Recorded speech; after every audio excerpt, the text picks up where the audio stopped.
Okay, good afternoon to all. Welcome to Learners Academy. The third topic in the chapter, application of derivatives. अब तक जो application of derivatives था थोड़ा सा यूं कहूं थोड़ा सा इजी रहा है, ज्यादा डिफिकल्ट नहीं रहा है। ठीक है, टेंजेंट्स एंड नॉर्मल्स भी थोड़ा सा देखो। टेंजेंट्स एंड नॉर्मल्स में ये है, ये जो टॉपिक है इसमें जितने सवाल कर सकते हो ना वो अभी इंट्रोडक्शन में करना, सोचना कि अच्छा ऐसा है। फिर उसमें जो भी अंदर से अगर आप सोचोगे, गहन अध्ययन करोगे, दिमाग लगाओगे, तो क्वेश्चंस निकल के आएंगे, डाउट्स निकल के आएंगे। वो अभी पूछ लेना। जितने सवाल अभी करोगे ना उतने कम सवाल आप एक्सरसाइज में करोगे। और अगर अभी आप चुप रह गए, भाई अभी आप कुछ डाउट्स है और पूछे नहीं, तो ये हर एक मतलब हर एक छोटी से छोटी चीज पे इस पे क्वेश्चन है। हर एक छोटी से छोटी चीज मतलब डायरेक्ट क्वेश्चंस नहीं है। डायरेक्ट क्वेश्चंस नहीं है, कैसे हैं? इनडायरेक्ट, क्योंकि ये ज्योमेट्रिकल पार्ट है इस चैप्टर का। बाकी जो जैसे भी इंक्रीजिंग डिक्रीजिंग देखा वो थोड़ा अर्थमेटिक था, थोड़ा मिक्स में ज्योमेट्रिक था। रेट ऑफ चेंज पूरा का पूरा ही आपका अर्थमेटिक था। अब ये क्या ज्योमेट्रिक है, इसमें आप टेंजेंट्स एंड नॉर्मल्स बनाओगे, कौन किसके परपेंडिकुलर होता है, कौन किसके पैरेलल होता है, ये सारी चीजें आपको बेसिक से आनी चाहिए। ठीक है, अब क्वेश्चन डायरेक्ट नहीं देगा कि बताओ टेंजेंट्स के कोई इक्वेशन बना दे, ऐसे डायरेक्ट क्वेश्चन भी हैं। बट आप ऐसे एक्सपेक्ट करें कि नहीं आएगा डायरेक्ट क्वेश्चन। क्वेश्चन हमेशा इस वाले टॉपिक से तो इनडायरेक्ट ही आएगा, और आपके एक्सरसाइज में भी है डायरेक्ट क्वेश्चन इनडायरेक्ट क्वेश्चन दोनों है।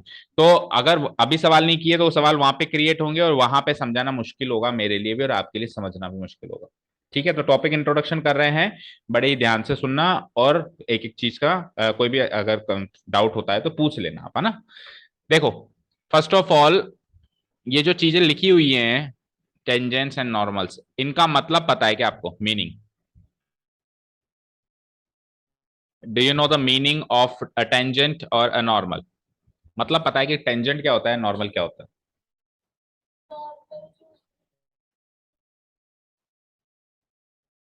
बोलो, खुशी बोलो। टेंजेंट या नॉर्मल होता क्या है?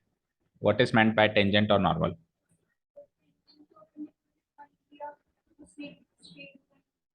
जैसे ये पॉइंट लिया और ये स्ट्रेट लाइन बना दी, तो ये टेंजेंट है क्या?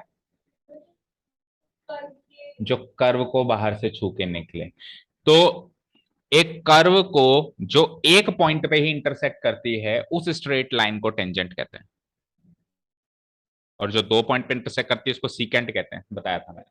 ठीक है, तो चलो सीकेंट का तो यहाँ पे जिक्र नहीं है, लेकिन फिर भी पता होना चाहिए। सीकेंट का एक आध क्वेश्चन निकल के आ जाता है, टेंजेंट्स के कॉन्सेप्ट पे ऊपर ही होता है, लेकिन पता होना चाहिए सीकेंट क्या है। सीकेंट दो पॉइंट पे इंटरसेक्ट करती है कर्व को, टेंजेंट एक ही पॉइंट पे इंटरसेक्ट करती है। अब एक पॉइंट पे इंटरसेक्ट करने के लिए एक ही ऑप्शन बचता है कि बाहर से छू के निकल जाए। कर्व के अंदर वो नहीं आ सकती, कर्व के अंदर आ गई तो सीकेंट बन जाएगी, दो पॉइंट पे इंटरसेक्शन हो जाएगा। तो इस तरीके की जो लाइन होती है, लाइन सेगमेंट, लाइन कह लो या लाइन सेगमेंट, अगर एंड पॉइंट्स है तो लाइन सेगमेंट, और एंड पॉइंट्स नहीं है तो फिर लाइन। लाइन या लाइन सेगमेंट उसको क्या कहते हैं? टेंजेंट कहते हैं। क्या कहते हैं? हिंदी में कहते हैं स्पर्श रेखा। हिंदी में क्या कहते हैं? स्पर्श रेखा, जो स्पर्श करके निकल जाए। अपन ने क्लास टेंथ में सर्किल की टेंजेंट्स बनाई थी, याद हो तो? क्लास टेंथ में सर्किल की टेंजेंट्स बनाई थी, चैप्टर था पूरा, चैप्टर 10 एनसीईआरटी में, जिसमें अपन ने टेंजेंट्स टू सर्किल बनाया था, याद है? तो अब सर्किल भी तो एक तरीका का कर्व है, सर्किल भी तो एक तरह का कर्व है। तो टेंजेंट की उस समय तो डेफिनेशन यही बताती कि सर्किल को बाहर से छू के निकले, लेकिन जेन्युइन डेफिनेशन क्या है कि किसी भी कर्व को बाहर से छू के निकले। Is this clear? Is this clear? Okay. दूसरी चीज, होने में तो स्ट्रेट लाइन भी एक तरीके का कर्व होता है। होने में तो स्ट्रेट लाइन खुद भी एक तरीके का कर्व ही है। तो जैसे इस कर्व की मैंने आपसे टेंजेंट पूछी, तो आपने ये बना दी।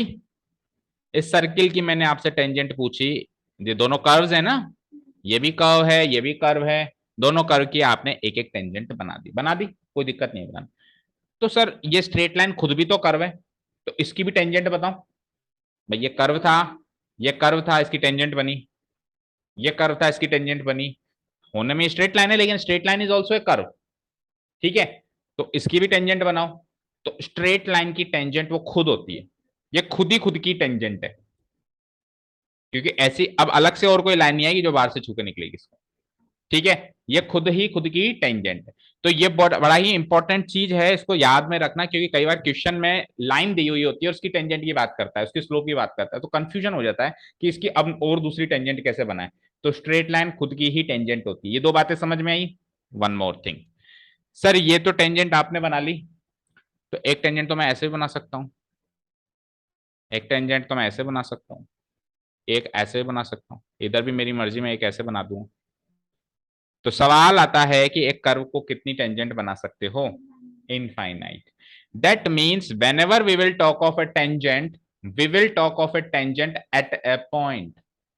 जब भी टेंजेंट की बात होगी तो टेंजेंट की बात नहीं होगी, कर्व पर लगे हुए किसी पॉइंट पर टेंजेंट की बात होगी। जैसे इस पॉइंट पर, जैसे इस पॉइंट पर टेंजेंट, इस पॉइंट पर टेंजेंट, इस पॉइंट पर टेंजेंट। हाँ, एक पॉइंट पे एक ही टेंजेंट बनेगा, एक पॉइंट पे एक ही टेंजेंट बनेगा। Is this clear? तो टेंजेंट के बारे में क्या सीखा, टेंजेंट क्या होता है वो सीखा। टेंजेंट कितनी बन सकती है, कर्व इनफाइनाइट बन सकती है। और टेंजेंट की बात इस टॉपिक में भी या जनरल भी, जब भी कोई भी बात करे ना आपसे कि यार इस कर्व पे टेंजेंट बनानी है, आपका अगर पहला सवाल होना चाहिए पॉइंट तो बता, किस पॉइंट पे बनाऊं? बहुत सारी बना सकते हैं इस कर्व पे, तो वो आपको पॉइंट बताएगा, उसके उस पॉइंट पर आप टेंजेंट ड्रॉ करेंगे। Is this clear? यहां तक क्लियर है? Okay, now we will talk about normal. Now we will talk about normal. ये मीनिंग था टेंजेंट का ना, अब इसके आगे कुछ नहीं सिखाया मैंने। अब जब मीनिंग सीख लिया टेंजेंट का, तो नॉर्मल का भी मीनिंग तो सीख लें। तो टेल मी, आपको जितना भी ध्यान है कि नॉर्मल क्या है, कभी सुना ये वर्ड? कर्व पे कोई भी हम्म, तो उस कर्व को ऐसे मतलब इंटरसेक्ट, उससे इंटरसेक्ट करके एक लाइन ड्रॉ करना, उसको टेंजेंट बोलते हैं। जैसे नहीं, टेंजेंट नहीं चाहिए, नॉर्मल मतलब चाहिए। नॉर्मल। सपोज करो ये कर्व है, तो अब इस पे नॉर्मल कैसे बनाएंगे? बीच में बीच में से, परपेंडिकुलर। ऐसे। अच्छा, अब अगर मैंने ऐसे ना बना के, मैंने ऐसे बीच बना में से जब मैंने ऐसे बना दी, तो क्या ये नॉर्मल है क्या? हाँ सही। ये भी नॉर्मल है। अच्छा, मैंने ये ऐसे बना दी, तो ये भी नॉर्मल है क्या? तो कौन सी नॉर्मल है, इसकी एक ही नॉर्मल है। अच्छा, जैसे टेंजेंट को हर एक पॉइंट पे एक टेंजेंट बनाई जा सकती है, क्या हर एक पॉइंट पे एक नॉर्मल बनाई जा सकती है, यस और नो? हर एक पॉइंट पे एक टेंजेंट बनाई जा सकती है, तो क्या हर एक पॉइंट पे एक नॉर्मल बनाई जा सकती है, या फिर कर्व पे एक ही नॉर्मल बनेगी? कर्व पे टेंजेंट तो बहुत सारी बना रहे हो आप, हर एक पॉइंट पे एक बना रहे हो, तो क्या उसी हर एक पॉइंट पे एक एक नॉर्मल भी बना दोगे क्या, या एक कॉमन नॉर्मल ही बनती है पूरी एक कर्व की? सोचो बेटा, जितने सवाल क्रिएट हो रहे हैं पूछो। तो शायद नॉर्मल जो किससे? कर्व कर्व के साथ एंगल बन ही नहीं सकता, क्योंकि एंगल हमेशा दो स्ट्रेट लाइन के बीच में पड़ता है। जो टेंजेंट ड्रॉ करेगा टेंजेंट कर्व से पे perpendicular. Normal is a line which is perpendicular to what? That means, जैसे टेंजेंट हर एक पॉइंट पे बन सकती है, नॉर्मल भी हर एक पॉइंट पे बन सकती है। उस पॉइंट पे पहले टेंजेंट बनाओ, और उस टेंजेंट से परपेंडिकुलर एक लाइन बनाओ, वो उसकी नॉर्मल कहलाएगी उस पॉइंट पर। Is this clear? ठीक है। अब इस सारी बातों को कॉन्सेप्चुलाइज करते हैं। लेटर से मान लो कि ये मेरा कर्व है, मैंने कहा इस पॉइंट पे टेंजेंट बनाओ, तो you will draw like this, बाहर से छूती हुई एक रेखा। मैंने कहा इस पॉइंट पे नॉर्मल बनाओ, तो आप कहोगे नहीं नहीं, मैं से डायरेक्ट नॉर्मल नहीं बनती, मैं पहले क्या बनाता हूं, मैं पहले क्या बनाती हूँ, टेंजेंट बनाती हूँ। ओके, तो you will draw the tangent first.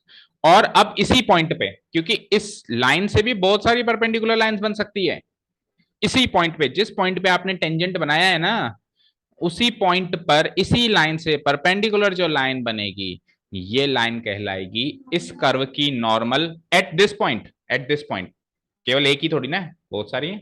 इस पॉइंट पे तो ये है। क्लियर है? तो नॉर्मल एक ऐसी स्ट्रेट लाइन है जो एक पॉइंट पे बनाई जाती है, और वो कैसे बनाई जाती है, उस पॉइंट पर बनी हुई टेंजेंट के परपेंडिकुलर बनाई जाती है। अब क्लियर है सारी बातें सभी को? अब वैसे तो अभी इस साल तो हम कर्व्स की बात करेंगे, पर इसी पूरे चीज को एक बार ऐसे सोच के देखते हैं। सर्किल में अगर अपन सोचें, भाई सर्किल में टेंजेंट्स एंड नॉर्मल्स बनाने की सोचें, तो सर्किल में टेंजेंट्स तो हमने बनाए थे क्लास 10th में, सभी ने बनाए होंगे, लेकिन नॉर्मल नहीं बनाया। तो लेट अस से अगर मैं नॉर्मल बनाता हूं, इस पॉइंट पे अगर मैं नॉर्मल बनाता हूं, तो कैन यू इमेजिन वो नॉर्मल कैसे निकलेगी? कैन यू इमेजिन वो नॉर्मल कैसे निकलेगी? वो नॉर्मल वो नॉर्मल डायामीटर के ऊपर से होती हुई निकलेगी। जो सर्किल का डायमीटर होगा, उससे कोइंसिडेंट एक लाइन निकलेगी। क्यों? क्योंकि टेंजेंट जो होता है रेडियस से परपेंडिकुलर होता है। तो टेंजेंट डायमीटर के भी परपेंडिकुलर है, और नॉर्मल भी टेंजेंट के परपेंडिकुलर है। तो यूं कहूं कि नॉर्मल और डायमीटर एक ही बात हो गई। भाई डायमीटर भी टेंजेंट के परपेंडिकुलर, नॉर्मल भी टेंजेंट के परपेंडिकुलर, तो नॉर्मल और डायमीटर एक ही बात हो गई। सर्किल के केस में, तो सर्किल के केस में नॉर्मल और डायमीटर एक ही बात हो गई। लेकिन बाकी कर्व्स में तो रेडियस डायमीटर होता नहीं है, तो उसमें तो अपने को क्या याद रखना है, केवल और केवल एक स्ट्रेट लाइन जो टेंजेंट से परपेंडिकुलर है। यहाँ तक क्लियर है क्या? अभी सारी बातें क्लियर है? ओके, सो अगर इतना क्लियर है तो इतना लिख देते हैं पहले, है ना? चलो लिखो, टेंजेंट नॉर्मल की डेफिनेशन लिखो। और अगर मान लो अपन को क्वेश्चन है कि कोई भी 10 सेंटीमीटर रेडियस का सर्कल उसमें अपन को कोई भी टेंजेंट ड्रॉ करनी है, वो लाइन सेगमेंट में देखनी, मतलब 350 सेंटीमीटर की देनी और एक पॉइंट भी दे दिया जैसे, और उस पॉइंट से अगर अपन ने इस तरीके से ड्रॉ कर दी तो क्या होगा? ये तो नॉर्मल होगी ना बेटा, ये तो नॉर्मल होगी, टेंजेंट थोड़ी ना है। अगर मैंने सर्किल, लेकिन ये इसको अगर अपन आगे कंटिन्यू करें तो कर जाएगी ना, सीकेंट हो जाएगी ना। इमेजिन करो, करना पड़ेगा ना भाई, आगे कंटिन्यू होगी तब क्या होगा। वैसे एक्चुअली टेंजेंट से नॉर्मल लाइन सेगमेंट्स नहीं होती, लाइन ही होती है, और लाइन की कोई फिक्स डिस्टेंस नहीं होती, लाइन तो इनफाइनाइटली चलती है, तो आगे लेके जाएंगे तो दूसरे पॉइंट पे इंटरसेक्ट करेगी नहीं करेगी। ठीक है, स्पर्श रेखा नहीं हुई, ये तो एंट्री ले ली सर्किल के अंदर इसने, तो वो बाहर से छू के निकलती है, ये जो अंदर एंट्री ले लेता है वो सीकेंट है। ओके, क्लियर है। चलिए, तो अब अपन क्या काम करते हैं, पहले जितना सीखा उतना एक बार के लिए लिख लेते हैं। तो इक्वेशंस, टॉपिक का नाम है इक्वेशंस ऑफ टेंजेंस। हाँ, एक और चीज, टेंजेंस एंड नॉर्मल्स नहीं है हमारे टॉपिक का नाम, हमारे टॉपिक का नाम आपकी बुक में कहने को दे रखा है उसने, टेंजेंस एंड नॉर्मल्स, लेकिन हमारा जो मेन टॉपिक जिसके इर्द गिर्द घूमेगी पूरी एक्सरसाइज वो होगा equations of tangents and normals, not just tangents and normals. ठीक है, उसकी इक्वेशंस की बात करेंगे, तो आप हेडिंग भी ऐसे ही मार्क करो, equations of tangents and normals at a point. और फिर ये ग्राफ बना दो, स्टार्ट हम यहीं से करेंगे।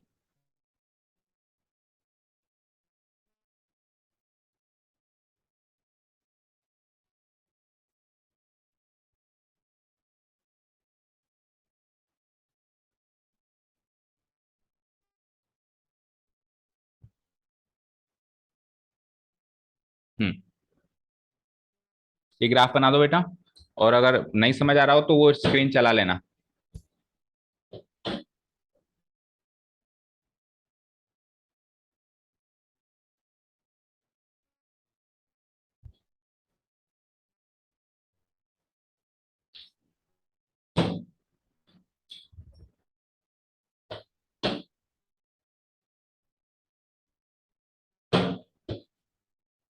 क्या हुआ? हम्म,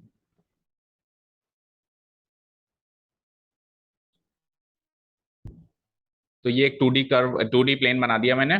this is my Y axis, this is my X axis. Functions की दुनिया में ये एक्स होता है और ये एफ ऑफ एक्स होता है, फंक्शन की वैल्यू होती है। एक कर्व बना दिया मैंने लाइक दिस, इस कर्व पे कोई पॉइंट फिक्स कर देते हैं, ये पॉइंट फिक्स कर दिया, इस पॉइंट पे टेंजेंट बनाने की कोशिश करते हैं, तो ये तो बन गई मेरी टेंजेंट, और इस टेंजेंट से जो परपेंडिकुलर लाइन बनेगी जो इसी पॉइंट से गुजरती हुई जाएगी वो बन जाएगी मेरी क्या, नॉर्मल। तो ये तो है नॉर्मल और ये है टेंजेंट। ओके, और जो पॉइंट फिक्स किया उसका नाम, उसके कोऑर्डिनेट्स रख देते हैं x0 y0, जिसको अपन x not comma Y not भी बोल सकते हैं, x not comma why not.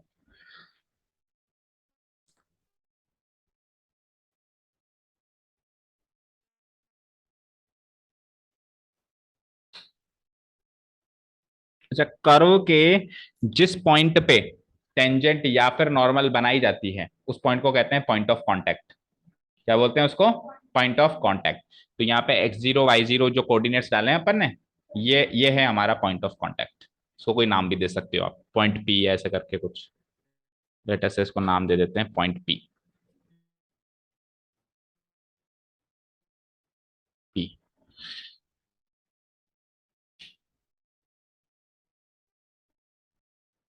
हो गया बेटा।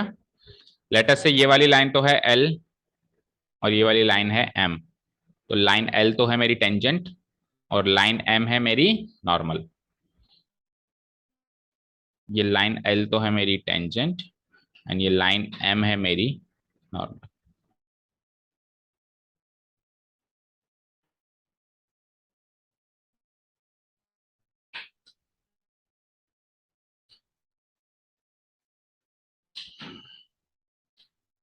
बताऊं definition?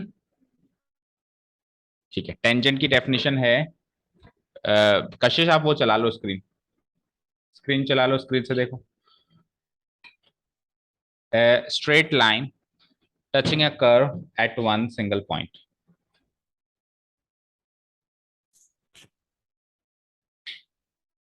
A straight line touching a curve या intersecting a curve भी कह सकते हो at one single point. said to be the tangent to the curve at that point, and that point is called the point of contact.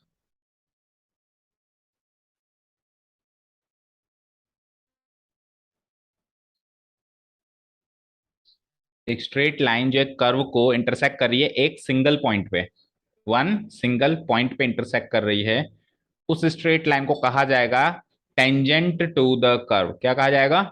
Tangent to the curve. लेकिन मैंने क्या कहा, जब भी टेंजेंट की बात करेंगे तो एक पर्टिकुलर पॉइंट पे बात करेंगे, तो tangent to the curve at that point, at that point, और that point is called the point of contact. इसके आगे जैसे ऐसे लिखो आप, at that point, and that point is called the point of contact, and that point is called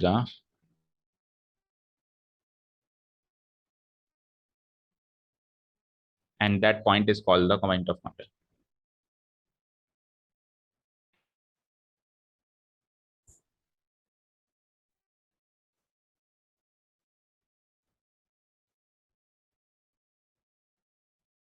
हो गया tangent की डेफिनेशन का काम। चले हम नॉर्मल पे, चलो इसके नीचे डालो नॉर्मल। नॉर्मल देखो क्या लिखा हुआ है, a straight line perpendicular to the tangent.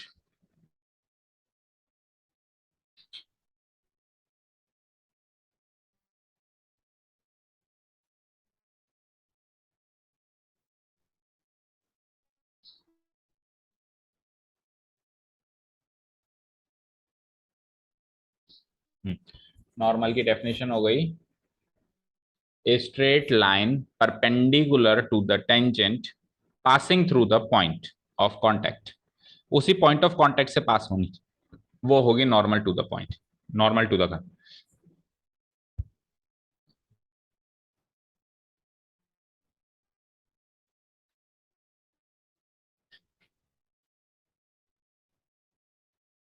हो गया यहाँ तक बेटा? सभी को, सभी का काम हो गया यहाँ तक? ओके, यहाँ तक नोट डाउन कर लिया? तो till now we have understood what is the meaning of tangent and what is the meaning of normal. अब जैसा कि मैंने कहा कि टॉपिक का नाम टेंजेंट्स एंड नॉर्मल्स कोई ना है, टॉपिक का नाम तो है equation of tangents and normals. Topic का नाम क्या बेटा? Equations of tangents and normals. Okay, अब टेंजेंट्स एंड नॉर्मल्स दोनों के दोनों ही एक स्ट्रेट लाइन है ना, है ना? तो एक तरीके से मैं टेंजेंट की इक्वेशन निकालूं या नॉर्मल की इक्वेशन निकालूं, मैं अल्टीमेटली एक स्ट्रेट लाइन की इक्वेशन निकाल रहा हूं। यस और नो, यस और नो, यस और नो, मैं एक स्ट्रेट लाइन की इक्वेशन निकाल रहा हूं। और स्ट्रेट लाइन की इक्वेशन हमने क्लास 10th में भी सीखी है और 11th में भी सीखी है। क्लास 10th में हमने chapter number 3 linear equations, pair of linear equations in two variables, याद है? बोट एंड स्ट्रीम और ये वाले क्वेश्चन आए थे उस टाइम, ठीक है, उसमें सीखी थी। और क्लास 11th में अपन ने चैप्टर नंबर 10 स्ट्रेट लाइंस में उसको थोड़ा आगे और एलेबोरेट किया, ठीक है। अब सबसे पहले बात करते हैं सर ये इक्वेशन क्या होती है, क्या होती है इक्वेशन, क्या होती है इक्वेशन? LHL हमेशा लिमिट थोड़ा ना होती है, LHS, LHS equal to RHS। एक ऐसा अल्जेब्रिक एक्सप्रेशन जिसमें कुछ LHS में है और कुछ RHS में है, उसको कहते हैं इक्वेशन। और जब इक्वेशन ऑफ स्ट्रेट लाइन की बात होती है तो उसका एक स्टैंडर्ड फॉर्मेट है, याद है? वो आप क्लास 11th वाला बता रहे हो, AX plus BX plus C equal to 0। ये इसका स्टैंडर्ड फॉर्मेट है इक्वेशन ऑफ स्ट्रेट लाइन का। इसमें एक BY है, सॉरी BY, इसमें एक x वेरिएबल वाली टर्म दिखाई देगी, एक y वेरिएबल वाली टर्म दिखाई देगी और एक कांस्टेंट टर्म दिखाई देगी। ये एक स्टैंडर्ड फॉर्मेट है किसका? सारी इक्वेशंस का नहीं, इक्वेशन ऑफ स्ट्रेट लाइंस का, पर्टिकुलरली स्ट्रेट लाइन की इक्वेशन का ये क्या है? एक स्टैंडर्ड फॉर्मेट है। क्लियर है यहां तक? ठीक है, अब आगे बात करते हैं। तो यानी कि मुझे अगर इक्वेशन ऑफ टेंजेंट या नॉर्मल बनानी है तो कुछ ऐसी चीज निकाल के देनी है, कुछ ऐसी चीज निकाल के देनी है। यहां तक समझ में आई बात?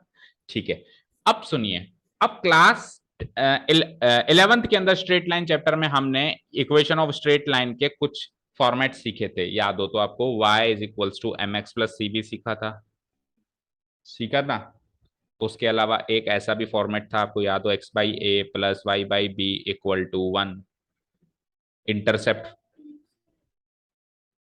नहीं, इलिप्स में स्क्वायर होता है सर पर उसी चैप्टर में था नहीं? ना, वो कोनिक सेक्शन में था, नेक्स्ट चैप्टर में, 11th में चैप्टर में था, ये 10th चैप्टर में था।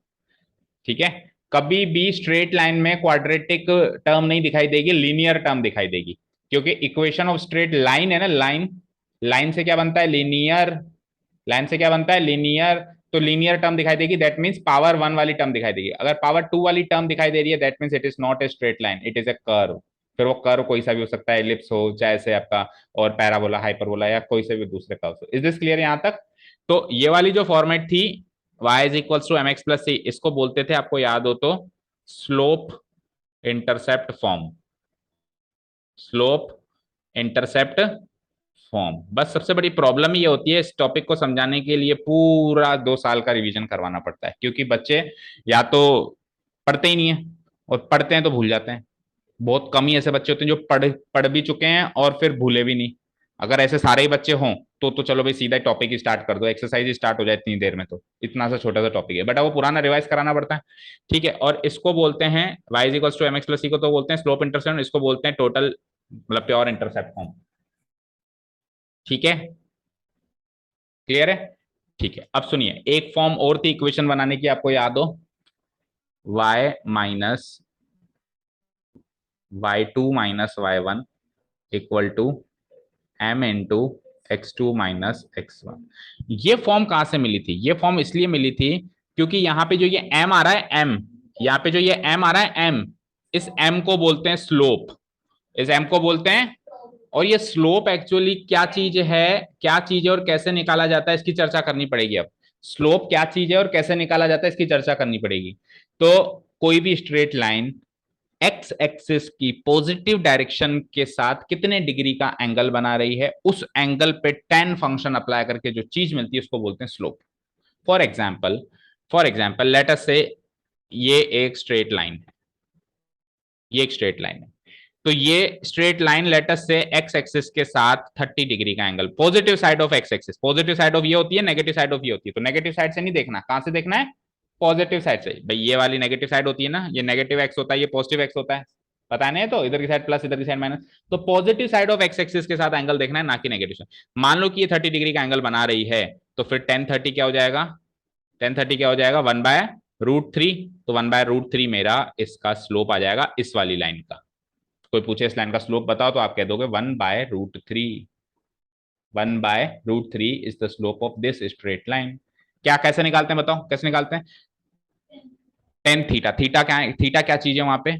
Theta is the angle, angle made by the straight line with the positive direction या positive side of X axis के साथ बने हुए एंगल का tan फंक्शन ही हमारा क्या होता है, स्लोप होता है। यहां तक सारी बातें क्लियर है क्या बच्चों? यहां तक क्लियर है? अच्छा जी, ये तो है एक डायरेक्ट फॉर्मूला स्लोप निकालने का। दूसरा एक और फॉर्मूला है स्लोप निकालने का हमारे पास, दूसरा एक और फॉर्मूला है। वो दूसरा फॉर्मूला देखो, एक फॉर्मूला ये है जो अभी मैंने बताया, दूसरा फॉर्मूला ये है कि अगर हमको पता है कि स्ट्रेट लाइन 2 पॉइंट से गुजर रही है, हमको पता है कि ये स्ट्रेट लाइन 2 पॉइंट से गुजर रही है। लेट अस से पहला पॉइंट है, ये पहला पॉइंट है मान लो x1 कॉमा y1, और दूसरा पॉइंट है ये x2 कॉमा y2। तो स्लोप निकालने का फॉर्मूला आपको याद हो तो ऐसा कुछ था, y2 minus y1 upon x2 minus x1, यानी y कोऑर्डिनेट का difference divided by x coordinate का डिफरेंस। ठीक है, समझ आई बात? तो ये था स्लोप निकालने का दूसरा फॉर्मूला, और ये वैल्यू एग्जैक्टली tan थीटा के बराबर आएगी। ये जो थीटा बन रहा है यहाँ पे, इस पे tan फंक्शन अप्लाई करोगे ना, तो चाहे से tan थीटा से निकालो, चाहे से इस फॉर्मूला से निकालो, दोनों वैल्यूज स्लोप की फॉर्मूले हैं, दोनों दोनों से सेम स्लोप मिलेगा आपको, सेम वैल्यू मिलेगी। यहां तक क्लियर है सारी बातें? तो अब ये वाला जो फॉर्मूला है ना, ये वाला फॉर्मूला, इसको गौर से देखो, तो ये स्ट्रेट लाइन की इक्वेशन निकल के आई। इसमें क्या हुआ, m इक्वल टू क्या लिखा था हमने, y2 minus y1 divide by x2 minus x1। तो ये x2 माइनस x1 को उठा के उधर m के साथ ले गए। ठीक है, तो m into X two minus x1 तो एक साइड हो गया, और दूसरी साइड क्या हो गया, y2 माइनस y1 हो गया। ठीक है, तो देखो यही तो स्ट्रेट लाइन की इक्वेशन का फॉर्मेट है, चेक करो, y2 minus y1 equal to m into X two minus x1। यहां तक सारी बातें क्लियर है क्या बच्चों? ठीक है, तो slope of the straight line के बारे में जितना सीखा पहले एक बार लिख लेते हैं, अभी तक देखो, ध्यान से सोचो, आप फोकस करो कि अभी तक मैंने डिफरेंशिएशन का तो जिक्र ही नहीं किया, किया है क्या? चैप्टर का नाम क्या है? Application of derivatives. अभी तक I have not discussed derivative even for a moment. ठीक है, अभी बात करेंगे, एक बार में तो सारी चीजें क्लियर हो जाएगी, पहले छोटी मोटी बातें। चलो, तो अब आप लिखिए equation of a straight line. और equation of a straight line की भी बहुत सारी फॉर्मेट थे, 10th में 11th में सीखा था हमने। तो उसमें से लिखो point slope form. Point slope form, इसको क्या बोलते हैं बेटा? Point slope form.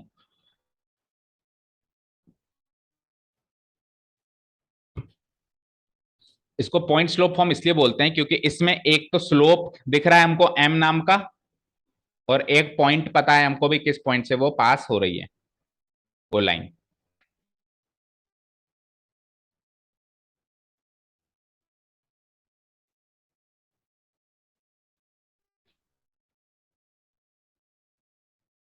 हमें पता है कि किसी भी स्ट्रेट लाइन की इक्वेशन, जो लाइन इस पॉइंट से पास हो रही हो, किस पॉइंट से? किसी गिवन पॉइंट से। गिवन पॉइंट का नाम अभी हाल फिलहाल के लिए क्या रख दिया अपन ने? x0 comma y0। इस एक्सरसाइज में जो भी गिवन पॉइंट मिलेगा ना अपने को, जहां से लाइन पास हो रही है, उसको स्टैंडर्ड फॉर्मेट में क्या कोऑर्डिनेट्स का नाम देंगे अपन? x0 comma y0। अगर वो इस पॉइंट से पास थ्रू हो रही है और उसका स्लोप लेटर से m दिया हुआ है, तो फिर उस लाइन की इक्वेशन कुछ ऐसे लिखेंगे अपन, y minus Y zero equal to M into x minus x zero, जहां पे m तो होगा स्लोप और x0 y0 उस पॉइंट के कोऑर्डिनेट्स होंगे जहां से वो पास थ्रू हो रही है। अब आप खुद सोचो, इसमें से y0, x0 और m, ये तो न्यूमेरिक फॉर्म, ये तो न्यूमेरिकल्स हैं। तो जैसे मैं इसको पुटअप करूंगा इन तीन की जगह में, जैसे कोई न्यूमेरिक, जैसे सपोज करो y0 की जगह 2 पुटअप कर दिया, m की जगह 3, इसकी जगह 4, तो ये पूरा format A X plus B Y plus C equal to 0 के फॉर्मेट में बनाया जा सकता है ना? नहीं बनाया जा सकता? बोलो, बनाया जा सकता है ना? इसमें आपको क्या चाहिए? एक x चाहिए, एक y चाहिए, बाकी तीन तो न्यूमेरिकली चाहिए। बाकी तीन तो क्या चाहिए? रियल नंबर्स ही तो चाहिए। अब इसमें देखो, अगर मैं इसको और इसको और इसको न्यूमेरिकल डाल दूं, तो y और x के अलावा बाकी सब न्यूमेरिकल्स ही तो हैं, फिर इधर उधर मल्टीप्लाई करके वो फॉर्मेट बनाया जा सकता है ना, ax plus B Y plus equal to 0। बन जाएगी इक्वेशन ऑफ स्ट्रेट लाइन। ठीक है, क्लियर है? बोलो, समझ आया? ठीक है, चलिए अब सुनिए ध्यान से। ये तो हो गई इक्वेशन ऑफ स्ट्रेट लाइन जो हमको इस एक्सरसाइज में काम देगी। ठीक है, अब अगली चीज सुनिए बड़े ध्यान से। अब मैं बात कर रहा हूं डेरिवेटिव की। इस चैप्टर के इंट्रो नहीं, पिछले चैप्टर के इंट्रोडक्शन में कह लो, या इस चैप्टर के इंट्रोडक्शन में भी थोड़ा बहुत हमने सीखा था कि अगर एक कर्व है हमारे पास, ठीक है, एक कर्व है हमारे पास, तो इस कर्व के डेरिवेटिव की बात जब जब हम करते हैं, इस कर्व के डेरिवेटिव की बात जब जब हम करते हैं, तो वो डेरिवेटिव की बात पर्टिकुलर एक पॉइंट पे की जाती है। बोलो, एक पर्टिकुलर पॉइंट पे की जाती है। तो अगर मैं इस पॉइंट पे, लेटर से ये पॉइंट पी है, इस पॉइंट पे मैं कह रहा हूं derivative, derivative of this curve at point P, अगर मैं इसकी बात कर रहा हूं, तो आपको पता है मैं एक्चुअली किसकी बात कर रहा हूं? आपको पता है मैं एक्चुअली किसकी बात कर रहा हूं? आपको सोच के हैरानी होगी, मैं actually slope of tangent drawn at this point की बात कर रहा हूं। Slope of tangent drawn at this point P, at point P. Point P पे जो टेंजेंट बनने वाली है, इस लाइन के स्लोप की बात कर रहा हूं। इस लाइन का स्लोप और डेरिवेटिव एक ही बात है। समझ आया? यानी कि ये जो लाइन है, इस लाइन को आगे फर्दर कंटिन्यू कर दूं मैं, और थीटा निकाल के टेन थीटा निकाल लूं, तो जो वैल्यू मिलेगी ना, वो वैल्यू इस कर्व को डिफरेंशिएट करके और इस पॉइंट की वैल्यू पुटअप कर दूं, सेम मिलेगी। समझ आई बात? क्लियर है? फॉर एग्जाम्पल, एक एग्जाम्पल लेते हैं कि लेटर से ऐसे मान लेते हैं, देखो अब पूरा अप्रोक्सीमेट तो नहीं जा पाएंगे। लेटर से इस लाइन की इक्वेशन है, इस लाइन की इक्वेशन है, इस लाइन की वजह से इक्वेशन क्या होगी? ये अपवर्ड फेसिंग पैराबोला है, आपको याद है क्लास 11th में, क्लास 11th में हमने सीखी थी इक्वेशंस। इसमें देखो, पॉजिटिव और negative both side of X axis के लिए y पॉजिटिव आ रहा है, तो इसका इक्वेशन ऐसे मान लेते हैं y equals to 2x square है, ऐसे मान लो। ठीक है, तो अब मैंने कहा इस पॉइंट पे आप मुझे डेरिवेटिव बताओ, इस पॉइंट पे डेरिवेटिव बताओ। तो आपने कहा सर पॉइंट के कोऑर्डिनेट्स बोल, तो मैंने कह दिया चलो पॉइंट के कोऑर्डिनेट्स बोल देता हूं मैं 3,1। इस 3,1 पे मुझे डेरिवेटिव बताओ। तो 3,1 पे डेरिवेटिव कैसे निकालोगे बच्चों? y डैश इक्वल टू पहले तो 2 2 जा 4x, और फिर ये 3,1 इधर में पुटअप करोगे x की जगह, तो x की वैल्यू क्या आ रही है? 3 आ रही है। तो एक तरीके से y डैश, एक तरीके से y डैश एट 3,1 निकाल रहे हो आप, तो क्या निकलेगा? 4 3 जा 12। तो ये जो 12 निकला है ना, अब आप इस पॉइंट पे टेंजेंट बनाओ, इस पॉइंट पे अब आप क्या बनाओ? टेंजेंट बनाओ, और थीटा पता करके टेन थीटा निकालो, वो भी यही निकलेगा। यानी derivative of a curve at some point is nothing but the slope of the tangent drawn at that point to the curve. ठीक है, इज दिस क्लियर? बोलो, समझ आ रहा है? समझ आ रहा है? डेरिवेटिव का मतलब क्या है इस एक्सरसाइज में? डेरिवेटिव का मतलब क्या है? देखो हर एक एक्सरसाइज में डेरिवेटिव का मतलब चेंज हो रहा है। एक बार रेट ऑफ चेंज था, एक बार डेरिवेटिव क्या था? इंक्रीजिंग डिक्रीजिंग पता लगाने का एक जरिया था। अभी इस एक्सरसाइज में डेरिवेटिव क्या है? क्या है डेरिवेटिव? कर्व का, कर्व पर किसी पर्टिकुलर पॉइंट पे बने हुए टेंजेंट का स्लोप है डेरिवेटिव, उसका स्लोप है डेरिवेटिव। ओके, क्लियर है? क्लियर है? अच्छा जी। अब देखो एक जाहिर सी बात है, देखो जब मैं कहता हूं ना कि इस पॉइंट पे मुझे स्लोप बताओ, इस पॉइंट पे स्लोप बताओ, तो अंडरस्टूड होता है कि इस पॉइंट पे पहले टेंजेंट खींचो और फिर उस टेंजेंट का स्लोप बताओ। जैसे फॉर एग्जांपल मैंने कहा कि बेटा ये कर्व है, इस पॉइंट पे मुझे स्लोप बताओ, तो इस पॉइंट पे स्लोप बताने का मतलब अंडरस्टूड है क्या? कि इस पॉइंट पे पहले टेंजेंट बनाओ और फिर टेंजेंट का स्लोप बताओ, क्योंकि स्लोप तो स्ट्रेट लाइन का ही होता है ना। समझ रहे हो? क्लियर है ये सारी बातें? चलिए, तो अब इतना सीखा, उसको वापस लिख देते हैं, और फिर अब कंपाइल करने की बारी आ चुकी है। बस कंपाइल करके अपन मेन मुद्दे पे आने वाले हैं। तो लिखिए, now we know that the slope of the tangent m, slope of the tangent m to a curve y equal to F x,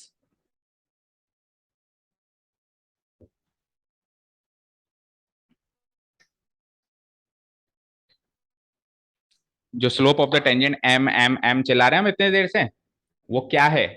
वो डेरिवेटिव ऑफ द कर्व है। वो क्या है? उस कर्व का डेरिवेटिव है eight the point of contact. जिस भी पॉइंट ऑफ कांटेक्ट की बात हो रही है वो है।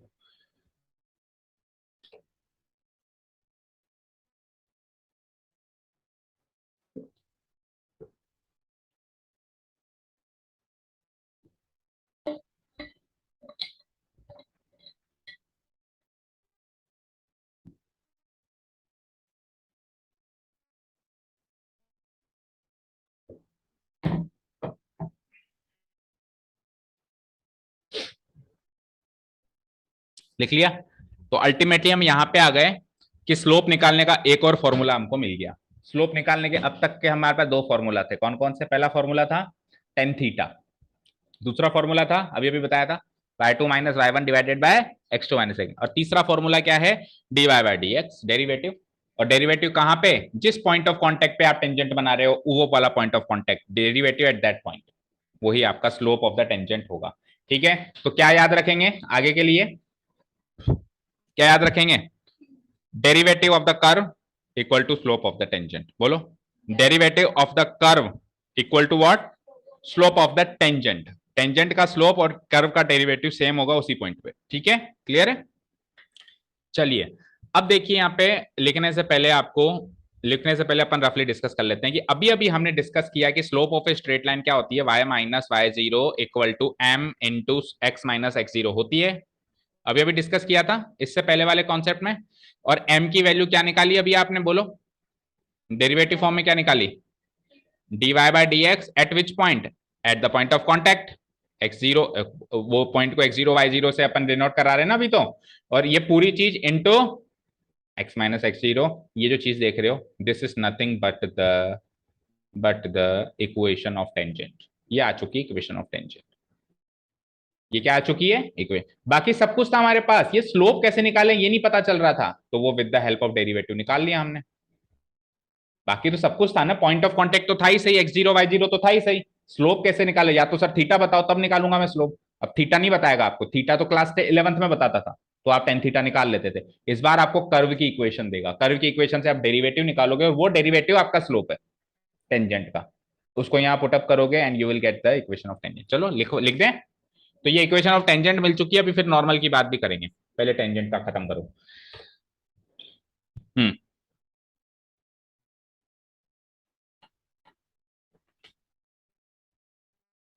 हम्म So the equation of the tangent to a curve y equal to fx at the point of contact x0 y0 is given by the below mentioned format. Y minus y0 equal to dy by dx at x0 y0 into x minus x0. Confuse ना हो जाओ तो मैं यहाँ पे into का sign भी लगा देता हूँ, multiplied by x minus x0।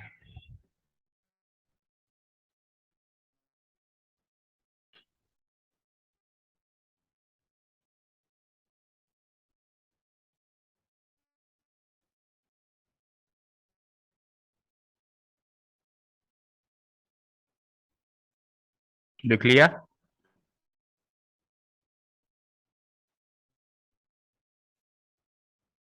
लिख लिया बेटा? अच्छा जी, डेरिवेटिव का दूसरा एक नोटेशन और है हमारे पास, F dash X D Y by D X को अपन एफ डैश एक्स भी लिख सकते हैं ना, बोलो। और D Y by D X at this point को अपन एफ डैश एक्स जीरो भी लिख सकते हैं भाई। एट एक्स इक्वल्स टू अपन ने निकाला है ना कई बार, एट एक्स इक्वल्स टू 3। अगर मैं आपसे पूछता हूं बताओ एफ डैश एक्स बताओ एट एक्स इक्वल्स टू 3, तो आप कैसे डिनोट कराते हो? एफ डैश 3 से डिनोट कराते हो उसको। तो फिर इसको कैसे डिनोट कराओगे इस चीज को दूसरे फॉर्मेट में? F dash X zero, F dash X zero into x minus x zero.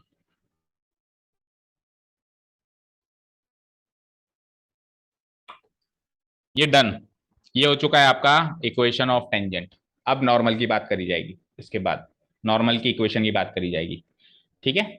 और नॉर्मल भी स्ट्रेट लाइन है, तो उसकी इक्वेशन भी वैसी बनेगी जैसे टेंजेंट की बनी है, बस स्लोप बदल जाएगा।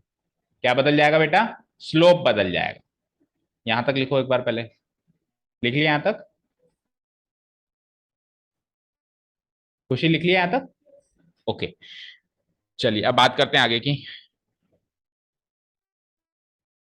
आ जाओ वापस स्क्रीन पे, देखो सब लोग, ये है मेरा कर्व। वापस आ जाओ, ये है मेरा कर्व। मैंने कहा इस पॉइंट पे टेंजेंट और नॉर्मल दोनों बनानी है आपको, और उसकी इक्वेशन पता करनी है। तो टेंजेंट तो आपने कुछ ऐसे बना दी, और नॉर्मल इसके परपेंडिकुलर कुछ ऐसे बना दी, बोलो बन गई। नॉर्मल और टेंजेंट एक दूसरे के हो गए परपेंडिकुलर, ठीक है। ये पॉइंट ले लेते हैं अपन, वही point of contact X zero Y zero, ठीक है साहब। अब ये जो टेंजेंट बन रही है, इस टेंजेंट की इक्वेशन तो सर आपने बता दी मुझे, क्या? y minus Y zero equal to, short में लिख देते हैं, F dash X zero into x minus x zero. ये तो सर आपने बता दी मुझे, ये तो इस टेंजेंट की इक्वेशन है ना। जहां पे एक्स जीरो और वाई जीरो क्या होंगे? ये पॉइंट होंगे, और एफ डैश एक्स जीरो क्या होगा? ये जो कर्व देख रहे हो आप ब्लू में, इसका डेरिवेटिव होगा एट दिस पॉइंट, इसका डेरिवेटिव होगा एट दिस पॉइंट। अब जब मैं नॉर्मल की बात करूंगा तो ध्यान से सोचो, नॉर्मल भी तो एक स्ट्रेट लाइन है, तो इसकी इक्वेशन भी तो कुछ ऐसे ही बननी चाहिए, y minus Y zero equal to slope into x minus x zero.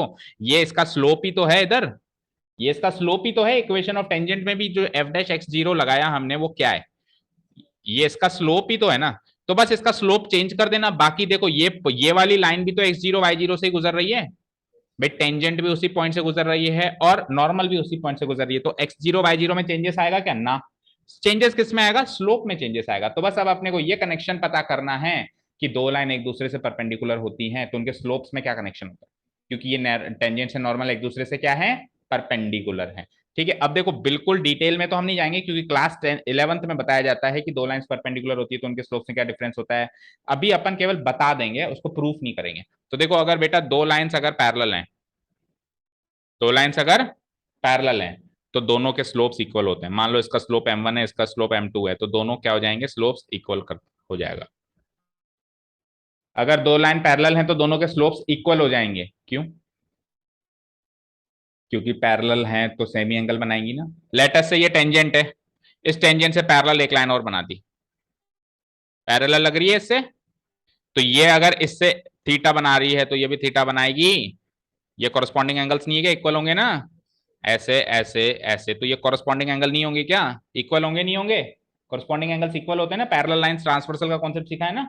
तो ये x axis is acting as a transversal, x axis transversal का काम कर रही है, तो दोनों एंगल इक्वल हो जाएंगे। तो जब थीटा ही सेम हो जाएगा तो इधर भी टेन थीटा लगाओ, उधर भी टेन थीटा लगाओ, सेम निकलेगा नहीं निकलेगा। तो प्रूव हो गया कि अगर दो लाइन पैरेलल हैं तो उनके स्लोप्स क्या हो जाएंगे, इक्वल हो जाएंगे। बट सर यहाँ पे पैरेलल नहीं है, यहाँ पे तो टेंजेंट एंड नॉर्मल परपेंडिकुलर हैं। जनरली दो लाइंस के बीच में जो है ना बेटा, यही दो रिलेशन होते हैं, कौन कौन से, एक तो पैरेलल होना और एक परपेंडिकुलर होना। स्पेशल रिलेशंस यही होते हैं, या तो पैरेलल होना या फिर परपेंडिकुलर होना। अब जब दो लाइंस परपेंडिकुलर होंगे तो ध्यान से सुनना क्या होगा। मान लो ये दो लाइंस परपेंडिकुलर है, इसका स्लोप है लेटर से m1, इसका स्लोप है लेटर से m2। तो अगर दो लाइंस परपेंडिकुलर हैं तो दोनों के स्लोप्स का प्रोडक्ट -1 होता है। दिस इज द रिलेशन, याद है क्लास 11th में चैप्टर नंबर 10 में सिखाया होगा। बोलो, अगर दो लाइंस क्या हैं, परपेंडिकुलर हैं, क्या हैं, बोलो खुशी, नींद आ रही है, नींद आ रही है, you want to wash your eyes. Okay, अगर दो लाइंस परपेंडिकुलर हैं तो उनके स्लोप का प्रोडक्ट क्या आएगा, -1 आएगा, ठीक है। और दो लाइंस अगर पैरेलल हैं तो उनके स्लोप में क्या कनेक्शन आएगा, सेम या equal, m1 equal to m2। अगर दो लाइंस पैरेलल हैं ऐसे, तो अगर मान लो इसका स्लोप m1 है और इसका स्लोप m2 है, तो क्या रिलेशन निकल के आएगा कि m1 इक्वल टू m2, और यहाँ पे क्या रिलेशन आएगा कि दोनों का प्रोडक्ट क्या है, -1। अब हमारे केस में टेंजेंट एंड नॉर्मल पैरेलल है या परपेंडिकुलर है, परपेंडिकुलर, तो फिर रिलेशन ये वाला स्टैब्लिश होगा या ये वाला, m1 m2 इक्वल टू -1 वाला स्टैब्लिश होगा। तो सपोज करो m1 तो है मेरे टेंजेंट का स्लोप और m2 है मेरे नॉर्मल का स्लोप। तो नॉर्मल का स्लोप निकालने का फॉर्मूला मिल गया ना, -1 डिवाइडेड बाय m1। बोलो, आप स्लोप ऑफ टेंजेंट तो निकाल सकते हो ना डेरिवेटिव की मदद से, आप स्लोप ऑफ टेंजेंट तो निकाल सकते हो डेरिवेटिव की मदद से, m1 तो निकाल सकते हो स्लोप ऑफ टेंजेंट। और नॉर्मल का स्लोप कैसे निकालेंगे, -1 डिवाइडेड बाय वो जो स्लोप निकाला था उसको नीचे डिनोमिनेटर में ले आएंगे, ये आ जाएगा नॉर्मल का स्लोप। इस नॉर्मल के स्लोप को इधर फिट कर दो और ये बन गई मेरी इक्वेशन ऑफ नॉर्मल। समझ आया, ठीक है। थोड़ा सा अब इसको कॉन्सेप्चुलाइज करके लिखते हैं अपन। देखिए, वी नो दैट, अब कुछ जनरल डिस्कशंस कि when two lines are parallel their slopes are equal, अभी जो बात बताई वही लिख रहे हैं। When two lines are parallel their slopes are equal,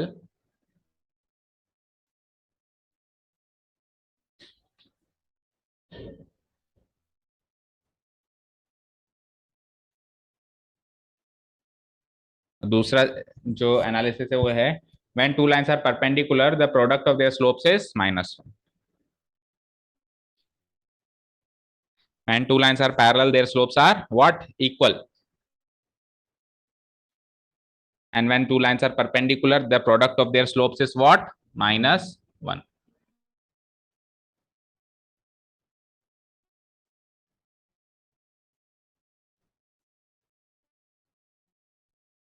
When two lines are parallel their slopes are equal, when two lines are perpendicular the product of their slopes is -1। Okay fine.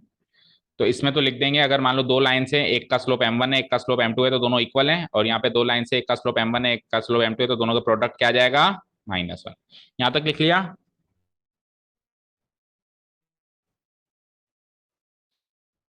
यहाँ तक लिख लिया कि बच्चों,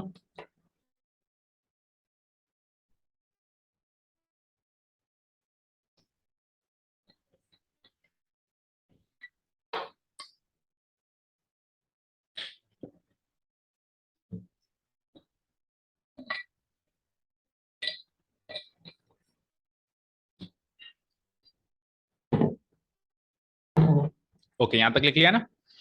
चलिए नीचे लिखते हैं, तो फिर अपन tangent slope of normal to the curve जो है उसको निकालने का फॉर्मूला मुझे मिल गया। मैं मान लो m1 को तो मैं मान लेता हूं स्लोप ऑफ टेंजेंट और m2 को मैं मान लेता हूं स्लोप ऑफ नॉर्मल, क्योंकि टेंजेंट नॉर्मल दोनों परपेंडिकुलर है ना। तो एक को मान लो स्लोप ऑफ टेंजेंट, एक को मान लो स्लोप ऑफ नॉर्मल। तो स्लोप ऑफ नॉर्मल यानी m2 निकालने का फॉर्मूला क्या मिल गया, इस m1 को उधर लेके जाएंगे तो डिवाइडेड बाय m1 हो जाएगा, दैट मींस -1 बाय m1। और m1 निकालने का फॉर्मूला पहले ही लिख चुके हैं अपन, dy by dx at the point x0 y0। So ये स्लोप निकालने का फॉर्मूला हो गया आपका, slope of normal. This is what slope of normal. देखो अभी ये सारी चीजें 2D में चल रही हैं। सेकंड सेशन जब सेकंड बुक में जाएंगे ना, ये की यही चीजें सब कुछ किस में चलेंगी, 3D में चलेंगी। और बिलीव मी, इससे 7 टाइम्स मोर कॉम्प्लिकेशंस है, क्योंकि चीज को 2D में सोचना बड़ा आसान है, 3D में सोच के तो देखो, हालत खराब हो जाएगी। 3D मतलब समझते हो ना, स्पेस। तो इसीलिए इसीलिए अभी अपना कॉन्सेप्ट को बहुत स्ट्रांग रखो। हाँ, अभी अगर कॉन्सेप्ट स्ट्रांग रहेंगे 2D के, तो 3D में बहुत हेल्प मिलेगी, फिर वो भी स्ट्रांग हो जाएंगे। So the slope of the normal to a curve y equal to fx at the point x0 y0 is given by, जो भी ये फॉर्मूला नीचे लिखा हुआ है। तो स्लोप की तो तलाश थी, स्लोप की तो तलाश थी ना बच्चे। स्लोप मिल गया ना, स्लोप ऑफ नॉर्मल। तो अब इक्वेशन ऑफ नॉर्मल भी बन जाएगी, नहीं बनेगी बोलो। इक्वेशन ऑफ नॉर्मल में इतनी देर से आपके पास, आपको किसकी तलाश थी, स्लोप की तो तलाश थी। अब ये स्लोप मिल गया आपको, ये स्लोप है। इसको बस उस स्लोप वाले पोजीशन पे पोजीशन कर दो, स्लोप वाली जगह पे पोजीशन कर दो। तो equation of the normal to the curve at the point x0 y0 का जो फॉर्मूला बन गया या फॉर्मेट बन गया, कुछ भी कह लो, वो ये बन गया जो आपके सामने दिखाई दे रहा है। y minus Y zero same जैसा स्लोप, जैसे टेंजेंट की इक्वेशन में था, y माइनस वाई जीरो इधर, x माइनस एक्स जीरो इधर। बस वहां पे क्या था, वहां पे स्लोप ऑफ टेंजेंट रखा हुआ था, और अभी क्या रखा हुआ है, स्लोप ऑफ नॉर्मल रखा हुआ है। और स्लोप ऑफ नॉर्मल अभी अभी हमने निकाल के बताया, ऐसे निकलता है। Is this clear? और इस वाली चीज को अपन एफ डैश एक्स जीरो लिख सकते हैं, अपन ने पहले भी देखा है, लिख सकते हैं ना शॉर्ट में। तो अगर अपन दूसरे फॉर्मेट में लिखें तो बस इसको एफ डैश एक्स जीरो लिख लो, ये दो फॉर्मेट तैयार है।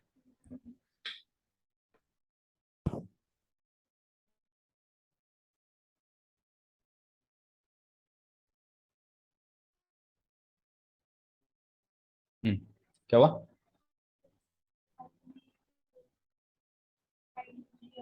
एफ डैश एक्स जीरो ऊपर ही लिख दिया, कोई बात नहीं, तो नीचे ये लिख दो, नीचे ये लिख दो।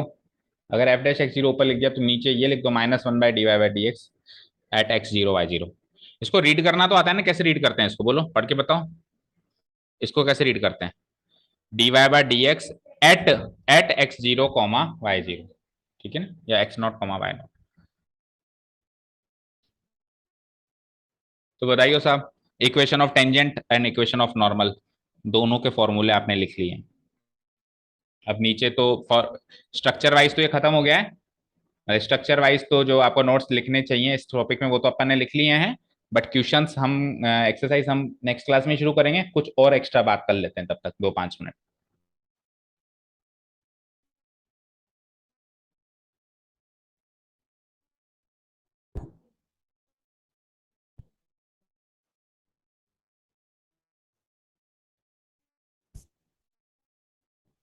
ठीक है, लिख लिया यहां तक। अब कुछ एक्स्ट्रा बात करें? ओके, क्योंकि क्वेश्चंस में करनी पड़ेगी, तो अभी कर लें, ठीक है। ओके, देखो इधर स्क्रीन पे सब लोग, हमने क्या सीखा कि m जो स्लोप होता है, slope of a straight line होता है, उसका सबसे बेसिक फॉर्मूला क्या सीखा हमने, टेन थीटा। क्या सीखा? टेन थीटा, ठीक है। दैट मीन्स एक लाइन जो है positive side of X axis है, कितने डिग्री का एंगल बना रही है, उस पर 10 लगा दो। तो ऐसे बताओ, अगर ये लाइन जो है, जिस लाइन की बात हो रही है, मान लो वो वाई एक्स एक्सिस के पैरेलल है। अब इस लाइन का स्लोप निकालना है आपको। तो अब ये लाइन तो एक्स एक्सिस के साथ एंगल ही नहीं बना रही, आप कहोगे सर आपने तो कहा था एक्स एक्सिस के साथ एंगल बनाएगी तब सोचेंगे, ये तो एंगल ही नहीं बना रही, पैरेलल है। तो कल तक अपन, मतलब क्लास 10th तक अपन पैरेलल को केवल यही मानते थे कि उनके बीच की दूरी बराबर है। क्लास 11 12th में अपन पैरेलल के मायने चेंज हो जाते हैं। पैरेलल का मतलब ये है कि ये पैरेलल लाइंस भी एक दूसरे के साथ एंगल बनाएगी, कितने डिग्री का, 0 डिग्री का। कितने डिग्री का भाई, इसको आप इमेजिन करो, शिफ्ट कर दो नीचे, इसको ऐसे कैसे नीचे शिफ्ट कर दो तो ये लाइन ऐसे हो जाएगी। तो इसके साथ कितने डिग्री का, कुछ एंगल बनाई नहीं ना, कुछ एंगल बनाई नहीं, इतना भी नहीं बना, इतना भी नहीं बना, कुछ भी नहीं बना, तो 0 डिग्री का एंगल हुआ नहीं हुआ? बोलो समझ आया? तो अगर दो लाइंस पैरेलल हैं तो उनके बीच का एंगल कितना है, 0 डिग्री। तो यानी कि ये लाइन एक्स एक्सिस के पैरेलल है, तो ये इसके साथ 0 डिग्री का एंगल बना रही है, तो इसका स्लोप कितना हो जाएगा इस लाइन का, 10 0, और 10 0 क्या होता है, 0, tan 0 0 होता है। ओके, ठीक है। दैट मीन्स यहां से क्या रिजल्ट निकाला आपने कि slope of a straight line parallel to x axis is 0। ये डायरेक्ट रिजल्ट। हाँ बोलो। अगर ये tan theta से मतलब cos theta तो कोऑर्डिनेट क्योंकि थीटा पता नहीं है ना, तो सर इसमें भी तो थीटा पता नहीं था। इसमें ये तो पता है कि ये पैरेलल है, अब ये भी नहीं पता हो कि ये पैरेलल है, फिर मान लो सपोज करो ये लाइन, मैंने कह दी इसका स्लोप निकालो, आपने कहा थीटा बताओ, मैं कहा नहीं बताऊं, मैं तो पॉइंट दूंगा, तो आप पॉइंट से ही निकालोगे ना, जो गिवन इन्फॉर्मेशन होगी उसी से तो निकालोगे। समझ में आ गई बात? मैंने कहा कि मैं पॉइंट भी नहीं दूंगा, मैं तो एक कर्व दूंगा, इस कर्व की इक्वेशन दूंगा, तो आप कहोगे ओ कोई बात नहीं, मैं डेरिवेटिव निकाल के निकाल लूंगी। इस कर्व की इक्वेशन तो दोगे आप मुझे, इस कर्व की इक्वेशन को डिफरेंशिएट कर दूंगा, तो वो जो डेरिवेटिव मिलेगा वही स्लोप ऑफ टेंजेंट है। सर ने बताया क्या, derivative of the curve equal to slope of tangent. बोलो दोबारा बोलो, derivative of the curve equal to slope of tangent. ठीक है, इज दिस क्लियर? चलिए अब इसका उल्टा सोचो, इसका उल्टा सोच पाए क्या? पैरेलल टू एक्स एक्सिस का उल्टा क्या हो सकता है, सोचो। Parallel to y axis. हाँ आपने सही कहा, परपेंडिकुलर टू, चाहे से आप परपेंडिकुलर टू एक्स एक्सिस कह लो या पैरेलल टू वाई एक्सिस कह लो, एक ही बात है भाई। ये पैरेलल टू एक्स एक्सिस है तो ये परपेंडिकुलर टू वाई एक्सिस है, और अगर ये पैरेलल टू वाई एक्सिस है तो ये परपेंडिकुलर टू एक्स एक्सिस है, वो तो कैसे भी बात कर लो आप। तो अगर पैरेलल टू वाई एक्सिस आ जाए, पैरेलल टू वाई एक्सिस आ जाए, उसका स्लोप निकालने की बात, तो फॉर्मूला तो वही है tan थीटा। तो एक वाई एक्सिस से पैरेलल लाइन एक्स एक्सिस के साथ हमेशा परपेंडिकुलर होगी नहीं होगी, 90 डिग्री का एंगल बनाएगी, तो tan theta and tan 90। And what is tan 90? What is tan 90? Infinite, infinite. तो इसका स्लोप क्या आता है? इन्फिनिटी आता है। इसका स्लोप क्या आता है? 0 आता है। ये चीज समझ में आई बात? ठीक है, अब सुनो ध्यान से, वैसे तो अपन इन्फिनिटी को इन्फिनिटी बोलते हैं, लेकिन पर्टिकुलरली इस एक्सरसाइज में हम इन्फिनिटी को 1/0 मान के चलेंगे। क्लास 10th में जब ट्रिग्नोमेट्री पढ़ाई गई थी तब आपको बताया था बेटा, एक बार के लिए याद रखो, जीरो का रेसिप्रोकल इन्फिनिटी, इन्फिनिटी का रेसिप्रोकल जीरो, क्योंकि जीरो को I can write it as 0/1, zero को I can write it as क्या, 0/1, रेसिप्रोकल किया तो 1/0। तो इस एक्सरसाइज में पर्टिकुलरली इन्फिनिटी की वैल्यू रखनी पड़ेगी, क्या रखनी पड़ेगी? 1/0।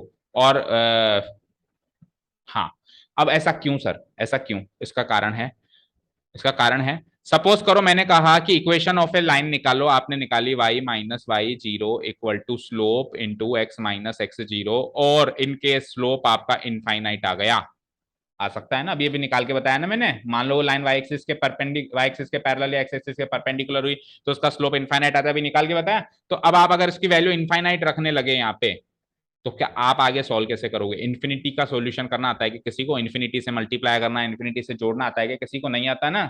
तो हम क्या कर देंगे, क्या कर देंगे, इनफाइनाइट की वैल्यू क्या रखेंगे?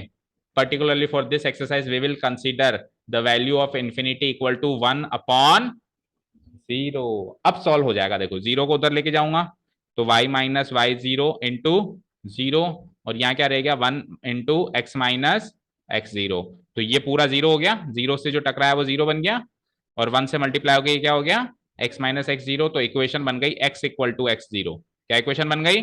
x equal to x zero. ये किसकी इक्वेशन है पता है? ये किसकी इक्वेशन है? Parallel to y axis, parallel to y axis वाली लाइन की। इमेजिन करो पैरेलल टू एक्स एक्सिस वाली की क्या बनेगी, पैरेलल टू एक्स एक्सिस वाली की क्या बनेगी, सोचो। वही y माइनस वाई जीरो, अब की बार 1/0 नहीं आएगा, जीरो आएगा, 0/1, 0/1 को मैं जीरो लिख सकता हूं ना, इंटू, तो अब की बार ये पोर्शन जीरो हो गया, तो y equal to y zero. और ये बात आपको क्लास 9th में बताई गई थी कि अगर कोई लाइन y एक्सिस के पैरेलल हो तो उसकी इक्वेशन में केवल x कोऑर्डिनेट दिखाई देता है, और अगर कोई लाइन x एक्सिस के पैरेलल हो तो उसकी इक्वेशन में केवल और केवल y कोऑर्डिनेट दिखाई देता है, जैसे कि y इक्वल टू 3 हो जाएगा, या y इक्वल टू 5 हो जाएगा, या y इक्वल टू -7 हो जाएगा, दिखाई केवल y कोऑर्डिनेट देगा। ठीक है, सपोज करो y इक्वल टू 3 की, y इक्वल टू 3 जो इक्वेशन है इससे स्ट्रेट लाइन बनानी है, कैसे बनाओगे? y इक्वल टू 3 से स्ट्रेट लाइन कैसे बनाओगे? ऐसे ही बनाओगे बेटा, x एक्सिस से पैरेलल बनाओगे 1 2 3, 3 से गुजरती हुई, यही तो बनेगी बोलो। तो ये लाइन एक्स एक्सिस के पैरेलल बनी नहीं बनी? बनी ना? सारी बातें समझ में आ गई? ठीक है, ये छोटी मोटी बातें इस एक्सरसाइज के कई सारे क्वेश्चन सोल्व करके देखे, नहीं तो उलझते ही रहोगे। ठीक है, तो अब सारा सब कुछ हो गया है। इन शॉर्ट जाने से पहले एक बार सारी बातों को कंपाइल कर देते हैं, इक्वेशन बनाना सीख लेते हैं, इक्वेशन वाली बात को कंपाइल कर लेते हैं, क्योंकि मेन चीज तो वही है, सारे टॉपिक का सार वही है। तो हमने ये सीखा है बेटा, फिर से देखो कि अगर हमारे पास एक कर्व गिवन है, क्या गिवन है? कर्व। उस कर्व पे एक पॉइंट गिवन है P, और उस P के कोऑर्डिनेट्स गिवन है x0, y0, और उस पॉइंट पे टेंजेंट और बनी हुई नॉर्मल, इन दोनों की इक्वेशन की बात कर रहे हैं हम। ठीक है, ठीक है, लेटर से जो टेंजेंट बनी है उसको लाइन L कह देते हैं, और जो नॉर्मल बनी है उसको लाइन M या PQ कह दो, इसको P कह दो और इसको Q कह दो। तो इस साइड तो अपन निकालते हैं इक्वेशन ऑफ लाइन P। उससे पहले अपन इक्वेशन ऑफ स्ट्रेट लाइन का फॉर्मूला लिखते हैं। बोलो, इक्वेशन ऑफ स्ट्रेट लाइन का फॉर्मूला क्या होता है? कोई भी स्ट्रेट लाइन हो, ये दोनों भी स्ट्रेट लाइन ही तो हैं, बोलो। तो किसी भी स्ट्रेट लाइन का फॉर्मूला क्या होता है? इक्वेशन निकालने का फॉर्मूला क्या होता है? y minus Y zero equal to उस स्ट्रेट लाइन का slope into x minus x zero. ये किसी भी स्ट्रेट लाइन का इक्वेशन निकालने का फॉर्मूला है। अब अपन इसको दो भागों में तोड़ते हैं, एक तरफ टेंजेंट, एक तरफ नॉर्मल। तो जैसे ही टेंजेंट में तोड़ेंगे तो टेंजेंट का स्लोप लगेगा, जैसे नॉर्मल में तोड़ेंगे तो नॉर्मल का स्लोप लगेगा, बाकी सारी चीजें same to same. y minus Y zero equal to tangent का स्लोप क्या होता है? dy by dx at x zero Y zero और into X minus x zero. तो ये बन गया मेरा टेंजेंट का इक्वेशन निकालने का फॉर्मूला, बन गया। आ जाओ नॉर्मल की इक्वेशन निकालते हैं। तो y माइनस वाई जीरो, भाई फॉर्मूला सेम है, बस स्लोप चेंज हो गया। और स्लोप क्या है? दोनों लाइंस परपेंडिकुलर हैं, तो स्लोप में कनेक्शन क्या होगा? -1 डिवाइडेड बाय m1 का, है ना। तो इसका स्लोप क्या हो जाएगा? ये m इधर कैसे रिएक्ट करेगा? -1 divided by dy by dx at x zero comma y zero और इनटू वही x minus x zero. This is the equation of normal. किसी भी स्ट्रेट लाइन का फॉर्मूला यही है कि y minus Y zero equal to slope into x minus x zero. Tangent straight line है ना बेटा, टेंजेंट एक स्ट्रेट लाइन है, नॉर्मल भी एक स्ट्रेट लाइन है, दुनिया की कोई भी स्ट्रेट लाइन है उसका सदाबहार फॉर्मूला है y minus Y zero equal to उस लाइन का slope into x minus x zero. अब आप टेंजेंट की निकालो या नॉर्मल की निकालो, केवल स्लोप बदल दो। स्लोप ऑफ टेंजेंट का फॉर्मूला ये होता है और स्लोप ऑफ नॉर्मल का फॉर्मूला ये होता है, बाकी सारी चीजें सेम टू सेम। बोलो, आसान है काफी, ठीक है ना। तो केवल equation of tangent, equation of normal ही नहीं याद रखना है, equation of a general straight line का फॉर्मूला भी याद रखना है, क्योंकि कुछ स्ट्रेट लाइंस के इक्वेशंस भी निकलवाएगा एक्सरसाइज में आपसे। ठीक है, बात खत्म। ठीक है, सो दैट इज इट। ये सारा अगर अपने को आता है तो अपन एक्सरसाइज को बड़ी स्मूथली सॉल्व कर पाएंगे। जो नेक्स्ट एक्सरसाइज होगी, हाँ चाहो तो एक एग्जांपल देख लो ताकि फील मिल जाए। कर भी मिलेगा, यहाँ तो टेन थीटा मिलेगा ही नहीं, तो समझाने के लिए था। यहाँ पे तो थीटा मिलेगा ही नहीं, कोई के दुख क्वेश्चन में मिल जाए तो कह नहीं सकते। बाकी जनरली आपको कर्व देगा, क्योंकि चैप्टर का नाम क्या है? Application of derivatives. तो कर्व देके डिफरेंशिएट करके स्लोप निकालना है। टेन थीटा से स्लोप नहीं निकालना, y2 minus Y zero equal to x2 divided by x2 minus x1 से स्लोप नहीं निकालना है। किससे स्लोप निकालना है? dy बाय dx, क्योंकि slope of the tangent equal to what? Slope of the tangent equal to what? Derivative of the curve. Very good. एक question देख ही लो जो फ्लो आपको फील मिल जाए। फाइंड द इक्वेशन ऑफ थोड़ा इजी सा लो, ज्यादा कॉम्प्लिकेटेड मतलब। सारे कॉम्प्लिकेटेड ही है क्या? 14th वाला भाई, ये 2 मिनट में हो जाए बस, है ना, टाइम हो गया फिर। 14th वाला देखो, 14th वाले में वो टेंजेंट का स्लोप ही पूछ रहा है केवल, लेकिन एक काम करते हैं अपन, इसकी इक्वेशन बना लेते हैं। ये जो कर्व है, ये जो कर्व है, इस कर्व पे, इस पॉइंट पे x इक्वल टू 2 पे टेंजेंट बनाना है, स्लोप बनाना है, टेंजेंट की इक्वेशन बनानी है, स्लोप की इक्वेशन बनानी है, बनाए। चलो, तो इसका अगर हमको कर्व गिवन है तो हम स्लोप ऑफ द टेंजेंट कैसे निकालते हैं? y डैश से, dy बाय dx से। कैसे निकालते हैं? dy बाय dx से। बोलो dy बाय dx क्या होगा? बोलो 3x स्क्वायर माइनस 1। और अब dy by dx at that point निकालना पड़ेगा जिस पॉइंट पे टेंजेंट बनाने की बात कर रहा है वो। तो मेरे को x की वैल्यू गिवन है, y की तो गिवन ही नहीं है, तो सिंपली लिख दो x इक्वल टू 2 पे बनाना है आपको।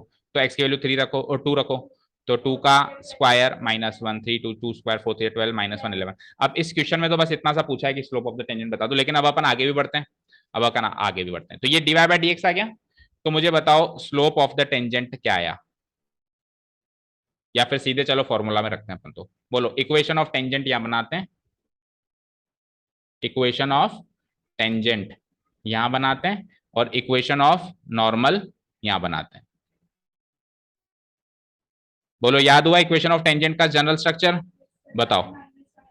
y minus Y not equal to dy by dx at x not y not और into x minus x not.